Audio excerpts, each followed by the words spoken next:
When it comes to the anatomy of the human eye, I can remember in school being taught about the iris, the pupil, the retina. There was of course the cornea, the lens. I admit feeling slightly spooked the first time they informed us that objects merely reflect light in different frequencies, causing us to experience the illusion of color, and in reality, color isn't a property inherent in the world we experience around us at all. I'll never forget that day in 4th grade when our entire classroom sat mesmerized as we watched a guest visitor dissect a massive cow's eye. And it wasn't until college when I'd finally be lectured in detail about the function of something called rods and cones. And yet for some reason, why don't I recall even one mention of a part of the eyeball known as the sclera? If that word sounds foreign to you too, don't worry, that's a common thing. Believe it or not, the sclera is actually what we call the white part of the eye, the part with the biggest surface which surrounds the colored part known as the iris. And also interesting to find out is that the sclera actually does have several important functions. 1. The sclera helps protect your eyeball from injury while also helping your eyeball maintain its shape. It could be thought of as the eyeball's supporting wall. 2. The sclera, which is covered in conjunctiva, aka mucous membranes, helps keep your eye lubricated or moisturized. 3. Finally, muscles that are attached to the sclera assist your eyeball in moving up and down and side to side. And yet, there is another, additional function that some believe the sclera has, although let me warn you that it's a bit controversial. It's also something you'll probably never hear in science class or at your next eye exam. What if I told you that, according to a Japanese superstition, the sclera of a person's eyes actually serves an even more chilling purpose? That being to predict when a person is going to die. Or that it meant that a person may suffer an early and possibly tragic death. You see, in Japanese, the term Sanpaku translates to mean, literally, 3 whites. A person is said to have Sanpaku eyes when the sclera is visible around 3 or more sides of their iris. Or, as Wikipedia explains it, Sanpaku, which is generally referred to in English as Sanpaku eyes, refers to eyes which either the white space above or below the iris is revealed. Even though our eyeballs are more or less spherical in shape, and the sclera surrounds the iris pretty evenly on all 4 sides, in a way it could be said that in these photos, you can count 2 whites in total, 1 on each side of the iris. The catch is that occasionally, in some individuals, the sclera below or above the iris is quite visible as well. Rather than the more typical 2 sides visibly bordered by the sclera, you have 3 whites. Hence the term, Sanpaku eyes or 3 whites. Sanpaku eyes can further be broken down into subtypes, the main 2 being Yin Sanpaku and Yang Sanpaku. Both of these look differently and mean different things. Let's talk about Yin Sanpaku eyes first, considering they occur much more commonly than the Yang Sanpaku eyes do. On screen are all some examples of individuals with Yin Sanpaku eyes. In all of these photos, it is very easy to see the sclera, or the white part, below the person's eyes, as well as on the sides. The condition can be more or less prominent, depending on the individual. Have you yet formulated any guesses on what individuals with this condition might share in common, that is, besides their Yin Sanpaku eyes? According to the Japanese superstition surrounding those with Yin Sanpaku eyes, the general belief is that these individuals are in danger from the outside world. Oftentimes, this is believed to result in a premature, sometimes violent or accidental, demise. Is this a coincidence, or might a person's early death possibly be predicted just by their style of eyes? In 1965, George Osawa, a Japanese macrobiotic theorist, published a book about the condition entitled You Are All Sanpaku. In this book, Osao writes that for thousands of years, people of the Far East have been looking into each other's eyes for signs of this dreaded condition. He continues to explain that any sign of Sanpaku meant that a person's entire system was out of balance. People sporting the Sanpaku eyes were in some way, according to him, sick, unhappy, insane, or what the West has come to call accident-prone, concluding that the condition of Sanpaku is a warning that one's life is threatened by an early and tragic end. Frighteningly enough, even if you aren't the type to buy into superstitions, there does seem to be plenty of evidence that goes towards supporting claims that those with yin Sanpaku eyes are indeed cursed. Let's have a look at some famous examples you'll hopefully be familiar with. Don't forget that the following list, that is, of celebrities with yin Sanpaku eyes who met an early fate, is by no means to be considered extensive. To kick things off, we've got a couple of US presidents. Neither John F. Kennedy nor Abraham Lincoln survived the assassination attempts made against them. Adolf Hitler, aka the Führer, aka the mad dictator/leader of the Third Reich, also suffered an untimely death of his own choosing when he was 56. Hitler's devoted mistress, who also was known to sport the yin Sanpaku on occasion, died right beside him when she was only 33. Then we've got another would-be leader whose death was an international tragedy. Princess Di was killed in a car accident when she was 36. Moving along to musical artists, we've got Jim Morrison of The Doors, dead at 27. There's also the King of Pop, whose unexpected passing took everyone by surprise when an accidental OD of a potent sleeping aid took him at age 50. Prince too had prominently yin Sanpaku eyes, and at age 57, he too was found suddenly and unexpectedly dead. Although some might argue that he and Hitler didn't die all too young, there's still absolutely a case for both deaths being unexpected, preventable, and thus in that sense, untimely. Ultimately, when it comes to finding people to put on this list, you may have to just take my word for it that this list truly just goes on and on. Now, moving on to yin Sanpaku's more deviant cousin, the appearance of yang Sanpaku, by contrast, is thought to hold a very different meaning as well. According to the same superstition, yang Sanpaku can be looked at as sort of the opposite of yin Sanpaku, and it's the name for those who have white, or sclera, visible above the irises. It's considerably less common than the occurrence of yin Sanpaku, but it's something you want to watch out for, Japanese folklore will suggest. Because whereas those with yin Sanpaku eyes are said to be in danger from the outside world, those with yang Sanpaku are said to be at danger from within their own selves. If you ascribe to the theory, it might make sense to you that this style is found more rarely in individuals, seeing as it is said to be indicative of a rare kind of inner turmoil, angry and aggressive, that is, flat out found mostly among some of the more dangerous psychopaths that crop up in our community. That's not to say that all psychopaths exhibit this quality, but what about the other way around? Let's have a look at some of the known examples of individuals who have consistently been proven to exhibit the yang Sanpaku trait.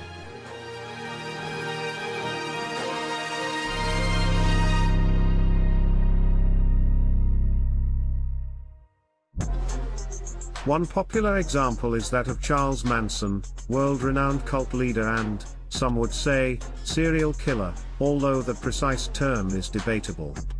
What's less debatable is just the fact that for a long time there, all the way up until his death in more recent times, Manson was considered to be one of the most dangerous men alive. Another example of very prominent yang Sanpaku could be seen in the Sandy Hook Elementary School shooter, Adam Lanza.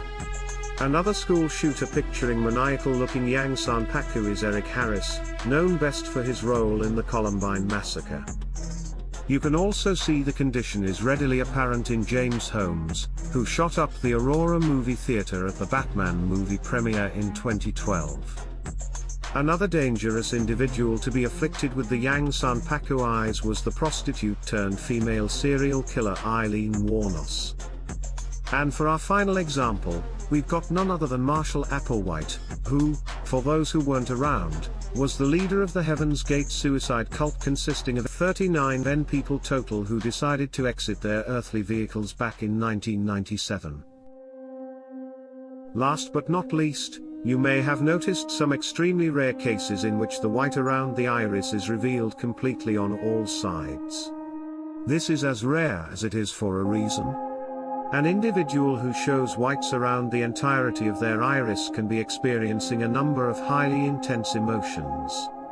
These are potentially high-risk emotions that the individual themselves may not be fully equipped to handle, and can range anywhere from absolute rage and various states of psychosis, to profound fear and extreme distress.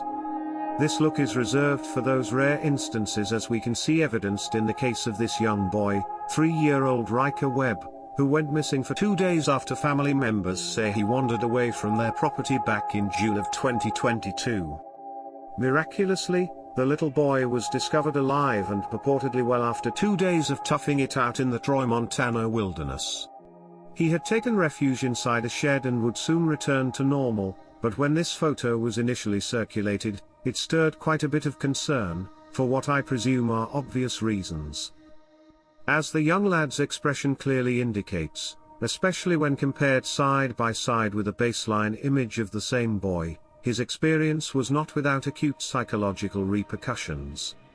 As tough a tyke as young Riker has proven himself to be, at least in this moment, the extent of his psychological uprising is so intense that it is captured, visibly, on his face, and reflected namely in his eyes. Sleep deprivation, dehydration, extreme shock, and morbidly intense states of fear are only some of the factors that likely contributed to the boy's unusual appearance at the time of his rescue. So, there you have it. A lesson in an old Japanese superstition. I am in fact quite curious as to what the viewers out there think. Do you believe in the superstition, or what is known as the curse, of the Sanpaku eyes? As it turns out, this old tradition from the Far East has only recently caused quite a buzz on TikTok, where purportedly fans of the musical superstar Billie Eilish have become very concerned about the young lady's fate. This all of course due to the fact that Miss Eilish clearly has always rocked those prominent yin Sanpaku eyes. So, should Billie Eilish be worried, or is this a case of a certain culture being a little over-observant? Looking for meaning in a place where there is none. Wondering for myself if there might be another, less frightening, explanation as for why the sclera is more visible in some people's eyes than in others, I googled it. And, here's what came up. Even though it is a bit eerie when you consider how hugely coincidental it is that so many with yin Sanpaku eyes have come to suffer great tragedy in their lives, and in their deaths, the likelihood is that a coincidence is precisely what it almost likely is. If you ascribe to Western theories, then you may conclude that Billie Eilish can probably sleep well at night with the knowledge that whereas the superstitions surrounding the meaning of what Sanpaku eyes hold is rooted in Japanese face reading, and emphasis on the word superstition, Western medicine looks at the condition quite differently. In Western medicine, first of all, the preferred term is scleral show. Obviously, it refers to the amount of sclera showing when looking at any given individual's eyes. Secondly, to call it a condition would be a misnomer. In fact, even calling it atypical isn't all entirely accurate. A study conducted as far back as 1987, which measured the amount of scleral show in 100 random Caucasian participants, revealed that inferior scleral show, that's the Western term for when the sclera can be seen beneath the irises, isn't all that uncommon at all. I deliberately mentioned that the study's participants were all Caucasian for the fact that the 1987 study's conclusions might not apply equally across all other cultures. For example, even though it's a relatively common thing to see among Caucasians, it might be less common among, say, the people of Japan. Which would possibly help explain the reason that when they see an Asian person with too much inferior scleral show, it freaks them out, hence their reason for even noticing it, much less for applying some kind of ominous explanation for its occurrence. A piece posted on All About Vision acknowledges the old Eastern superstition, but it asserts that, quote, in reality, scleral show is simply inherited or can be the result of aging, injury, or disease. End quote. It can also be a complication of eyelid lift surgery, technically termed blepharoplasty, but unless you've actually undergone this procedure, you can probably rather safely cross this off your list of probable causes. Scleral show is usually simply nothing more than the description of a natural eye appearance. Yet another theory, which I want to emphasize is still just a theory which not all medical professionals ascribe to, is called the cooperative eye hypothesis. This hypothesis asserts that some people may have come to develop greater scleral show for evolutionary purposes. That since white is more visible, the more scleral show a person exhibits, the easier it is for us to track the movements of their iris. This enables us to more readily gather certain kinds of information. Basically, this particular theory holds that the human eye has evolved to look the way it does, sclera and all, in order to facilitate communication. In the end and all in all, even though it's not half as exciting as the notion that we might be able to predict a person's death based on their visible sclera to iris ratio, the fact is that Sanpaku eyes are not rare, and nor do they qualify as a medical abnormality that you should be worried about or that anyone should seek to correct. Well, at least not in most cases, that is. In the end, I feel confident in my conclusion that anybody sporting a little bit of scleral show doesn't need to live in fear of the world around them. But there was, in spite of that, one finding I feel it's compulsory that I share. The closest thing to a curse that I could find was in the form of something you may or may not have heard of, called Graves' disease. In essence, Graves' disease causes an enlargement of the thyroid and it produces a handful of main symptoms, the most noticeable being a very extreme bulging of the eyes. Admittedly, it is very rare. But for those who do develop the condition, it can be life-threatening. Therefore, if you should ever come to suspect that you have anything like this, seek out medical attention immediately. With all that said, it appears in the end, that the only way the look they refer to as Sanpaku eyes might become a curse is if one should allow it to become a sort of self-fulfilling prophecy. The fact is that, inherently, a small to moderate amount of scleral show is not at all dangerous from a medical standpoint in a vast majority of cases.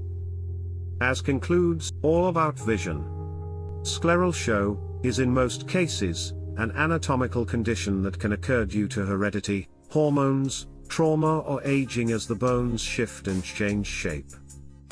And if Billie Eilish or anybody else out there still has any doubts, they can probably go ask Twiggy, the British supermodel, who, in spite of being blessed with a pair of beautiful, big, and incredibly obvious Sanpaku eyes, at the time of this recording is more than alive and well at the age of 73. So, that's it for today's episode. Please don't forget to like and subscribe if you haven't already. Also, feel free to post any thoughts or comments, respectfully, down below. And I look forward to seeing you next time.